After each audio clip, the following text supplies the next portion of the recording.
Hello and welcome to Legally Speaking, a production of the Macomb County Bar Foundation. When a family is evicted from their home, the impact is huge. Evictions are linked to long-term homelessness and instability in housing, job loss, and mental health problems, particularly depression. And the impact is not on just that one family. It affects the whole community. According to Matthew Desmond, who wrote the book Evicted in 2016, the evidence is strong that eviction is not just a condition of poverty, but rather it's a cause of poverty. We'll be talking today with a judge and a lawyer who are working to reduce the problem of eviction. We'll be right back.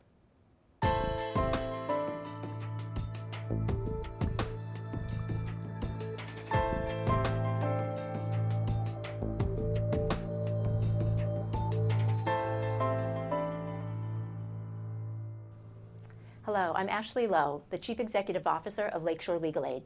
Lakeshore is a nonprofit law firm that provides free legal services to low-income people, seniors, and survivors of domestic violence and sexual assault throughout the state of Michigan.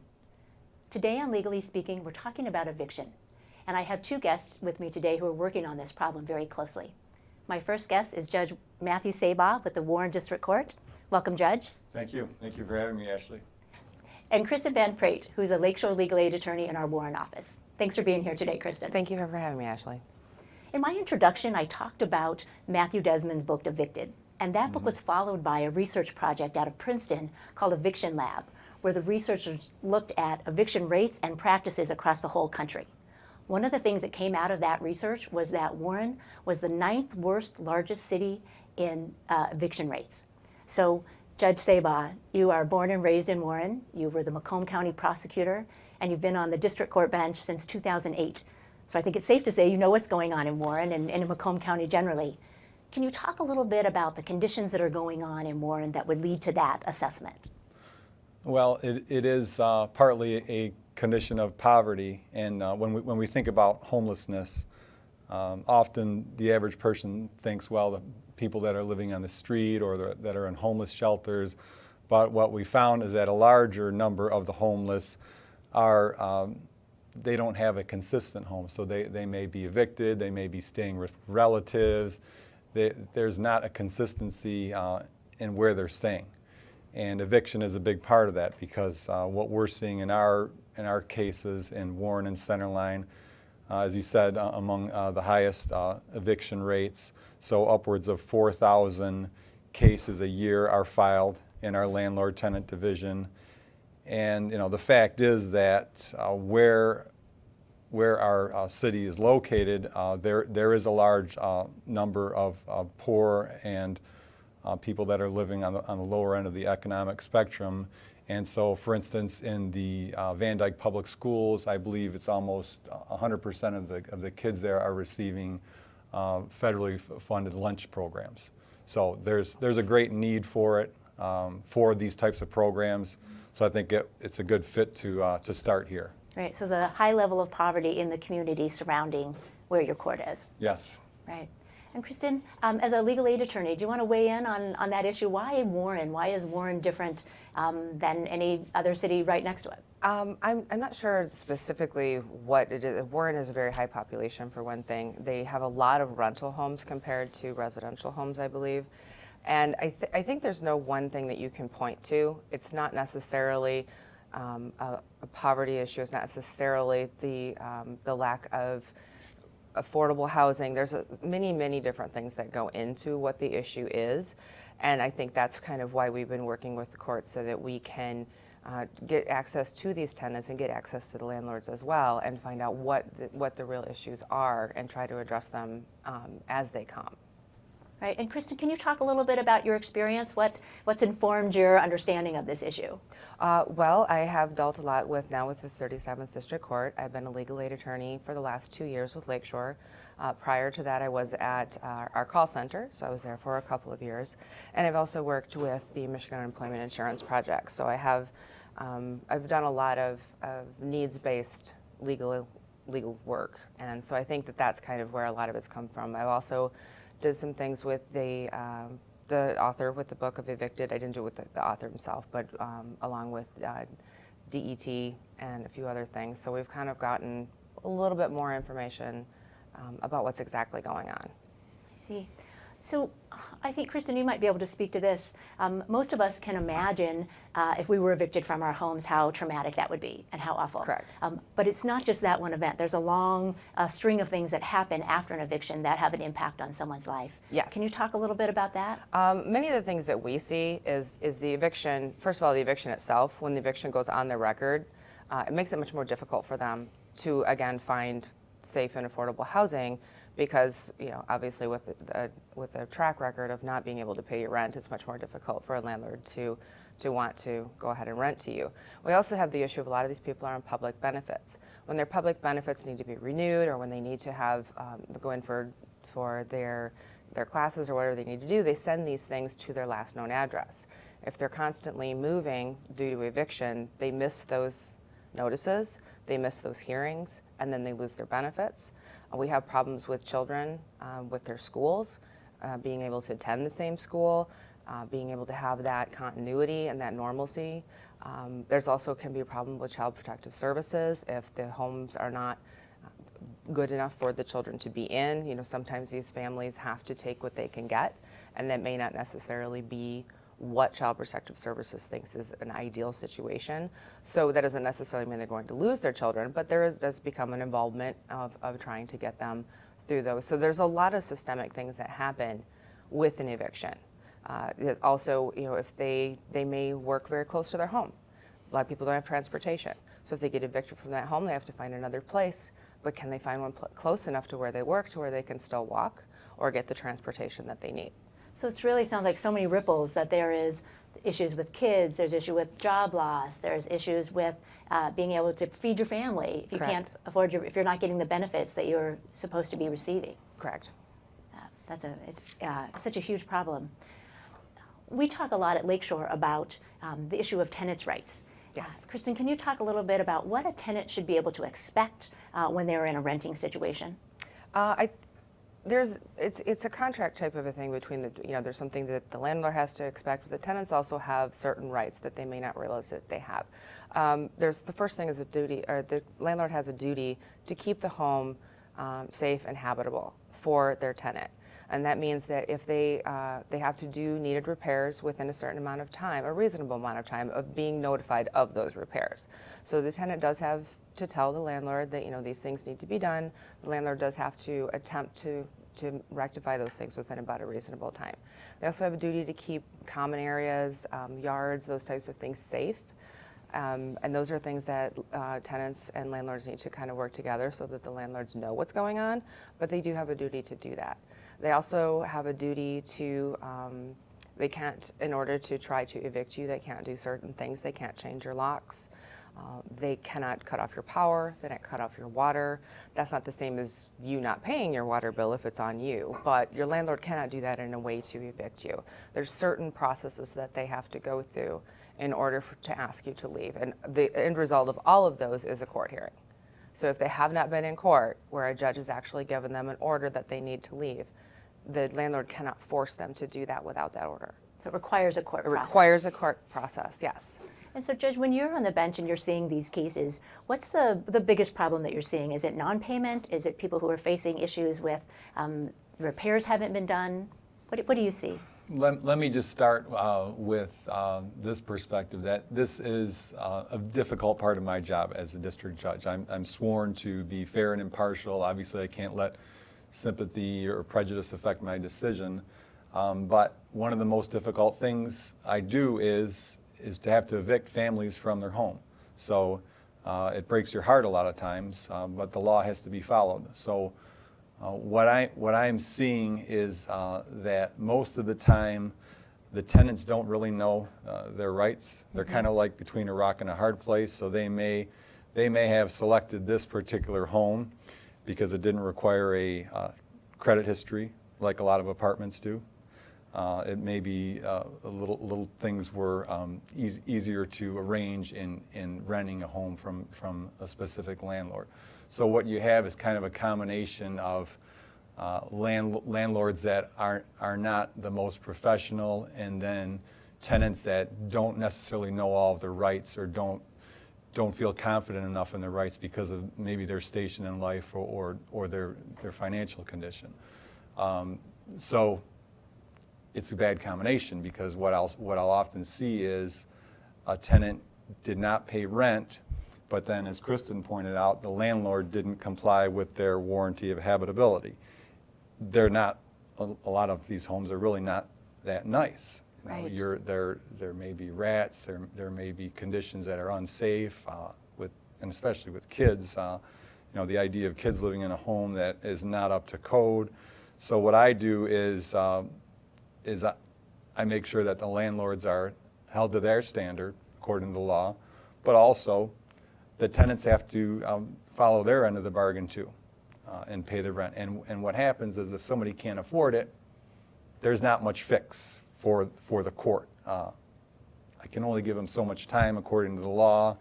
Now they can work things out on their own, the landlord and the tenant, but what's really, for me, what's been a really good program is the eviction diversion program.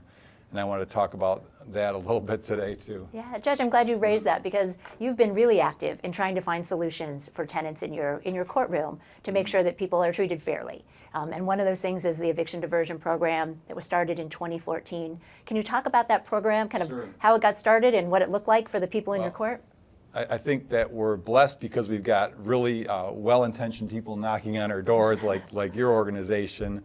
Around 2014 or shortly before then, I was approached by this coalition, Macomb Homeless Coalition, along with a number of other nonprofit agencies and church organizations.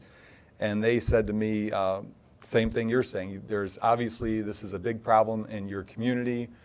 We may have at least a partial solution. And they pointed me to some other programs that were then operating in Lansing and Kalamazoo, and the idea was to start a similar program in Warren. And it's eviction diversion. It's considered a problem-solving court. You can get into the mechanics of it later, but the idea is that no one's rights are being taken away, but it is an option where a tenant that may qualify for housing assistance and a tenant that can maintain rent long-term could get this assistance, and then the landlord could get paid through these funds. And a lot of it comes through the state, the DHS funding, and then there's a lot that's picked up by these nonprofit agencies. So, Judge, when people are participating in a program like this, does everybody have to agree? Can you order someone to do diversion, or do they have to agree to do it?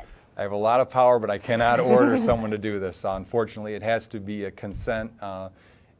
Both parties have to agree to it. Now, what we found is when a case is referred and it qualifies, almost 90% of the time, the parties agree. Because I look at it as a win-win. You've got a tenant that wants to stay in the home, but can't afford it for some reason, and there's all sorts of emergencies that may come up. I mean, remember, across our nation, majority of people cannot afford a $500 emergency. So what does that tell you just about the average home household, let alone a lower income household? So they may be in hard times, illness, layoffs, unemployment, and they may need that assistance. And then the landlord's going to say, and I've talked to landlords too, I'm not against landlords, but I've gone to some of their organizations and I spoke to them, and they say, Judge, we don't want evictions either because this costs us. The average eviction costs the landlord over $2,000 because they're losing that tenant. They've got to get the home ready, and then they've got to find another tenant. And so what they're saying is, if we've got a good tenant and they can't, if they have this hardship, we want to see them get help. So they're interested in working with a tenant when there's a temporary, kind of an unusual situation that's happened that they might be able to cover with these additional funds. Yes, exactly. Okay. Yes. And where do those funds come from? A variety of sources. So primarily they come from the state, and there's federal funding for housing assistance, and then whatever's not covered by the state, DHS is picked up by the Macomb Homeless Coalition. Okay. There's a number of other charities that participate in the program, and they have funding available for this. So we've not run out of money. In fact, the problem we've had, unfortunately, is we've left money in the program. We haven't been able to get it to people because we haven't gotten enough referrals. So what I'm trying to do is spread the word this is a program that's available, take advantage of it. Right, so if somebody is a tenant who is being evicted and thinks this might be a situation that would work for them, what do they do? How do they ask Okay. for that help? So the first thing that occurs is we have to have a landlord's agreement. So landlord, what they do, and Kristin can go over this also, they serve the 7-day notice notifying the tenant, look, you haven't paid your rent, you need to pay or be evicted, and then there would be a court date set. When the tenant gets that notice, they get also, along with that, an eviction diversion program form, Okay. which gives them the number to call. So what they should do right away, if they believe they qualify, is to call that number, and then they could get screened and determined if they actually do qualify. Right, so if somebody's in crisis and they're getting their eviction notice, they may not notice that that information is in their packet of information. So wherever we can get the Yes. word out to folks to say, this is already available to you and you should be Yes. reaching out and asking for this help, they can do that. Absolutely, yes. Great. Kristin, do you want to talk more about that program or what Lakeshore is doing now to address this issue from another angle? Right. Well, the eviction diversion program is a separate thing from what Lakeshore is actually doing. It's a great program, and we are actually trying to help assist to send the people that may qualify that way. But what we've started with the help of Judge Sabaugh and all of the other judges actually at 37th is that we've done it's just a landlord-tenant clinic. And we're there on Wednesday mornings with Judge Fonce's docket. And we are there for unrepresented tenants that come in. When they check in with the court will let them know that we're available if they want to talk with someone and generally what we do is we just make sure that they qualify for a service, first of all, because Lakeshore is a needs-based service. But once we've qualified them, we look at what their situation is. We take a look at their paperwork. We find out what the facts are, what the situation is, what their ultimate goal is. And generally, we end up then talking with the opposing counsel. Most of the landlords are represented by attorneys. And we try to figure out what we can do to resolve the situation. And that may be a few more days for them to get out if they do want to leave. If they want to stay, will the landlord accept a payment program? Are they something that might be, is this a temporary fix that if we need some money, could the eviction diversion program be a possibility? So we look at what the different possibilities could be, and we try to get the best outcome that we can for them, given their situation. And sometimes that may not be the greatest outcome, but I think it's far better than if they were unrepresented at that time, I think. So I'm glad you raised that, Kristin, because I've heard that tenants are twice as likely to get evicted if they show up at court by themselves rather than with an attorney. I think Has that that's been your correct. experience? I think so, and I think mostly it's, and I understand the landlord's attorneys are not there to, they can't. They will try, they do the best that they can, but that is not their client. And so they're not there to get, something great for the tenant. They're there to protect their landlord's interests. And many of those tenants just don't know what their options could be. So they don't know that they can say to them, well, what if I did this payment program? And if I do this payment program, we can maybe dismiss the eviction at the end, or dismiss it now, but you have rights to kick me out without taking me back to court again. So there's different things that we can do that protect both interests that an unrepresented party is just not going to know to even ask for. And Kristin, when you say the clients are there, the tenants are there, they're coming in for help, Yes. Are you just there to talk to them about their rights relating to their apartment or their house, or are you talking to them about other issues? Well, mainly we're there to talk about that, but as those conversations come up, we find out certain things. Like, we ask them as a part of a qualification, are you receiving food assistance? Are you on Medicaid? And many times they'll say, well, I was receiving food assistance, but I got it cut off. Well, okay, so maybe that's something we need to explore with them at another time. We'll deal with the issue that you have here, but we need you, we'll follow up with you and see if we can help you with that problem too. Or we find out that, the reason they're being evicted was because they were married, now they're getting separated, they no longer have those two incomes in the home. Do you need assistance with the actual family court? Do you need someone to help you with those types of things? Or CPS is involved, or there could be different things. So we're always kind of cross-referencing and seeing where else we can assist while we're there. Obviously, the main goal is to deal with the situation that we have right then at the court, but then we always try to follow up with them and make sure that they've gotten what they needed. Right. Judge, in the court, do you provide resources to folks who come in if there's nobody there from legal aid or other programs? Is the court able to provide those resources? Well, here's the difficult thing, right? So if someone's charged criminally and they face loss of their freedom, they have the right to an attorney. But if they face the loss of their home, the loss of a place to live, they don't have that right. It's just not afforded to them. So just what you're doing here, I think, is a great benefit to many people that wouldn't get these resources. So I can say this, we do as much as we can. We cannot give legal advice. As a judge, I can't. The staff cannot. We can kind of point call them pro se litigants to the correct forms, but what I'll do on the record normally is I'll try, they may not know what their defense is, so I'll try to ask them specific questions. Like I'll ask them, like one of the things that Kristin brought up is the habitability of the home. So I'll ask them, is the home livable? Is there any problems with the home? And there usually is some problems, but a lot of the times they don't rise to that level of not being habitable. But at least I'm asking them the questions, so if they did have such a defense, they would be entitled to have a hearing on that. Right. And Judge, I know you're in a leadership position in the district courts in Macomb County. Yes. Are other courts throughout Macomb County working on this same issue?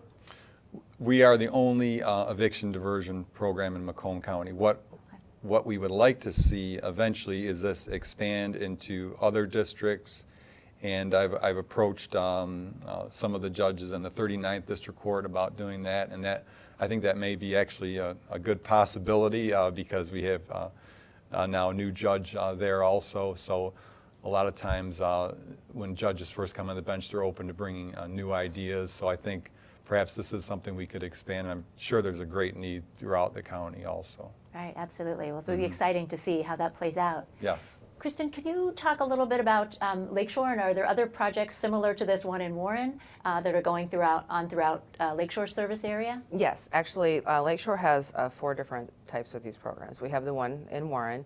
We also have one in the Hazel Park District Court.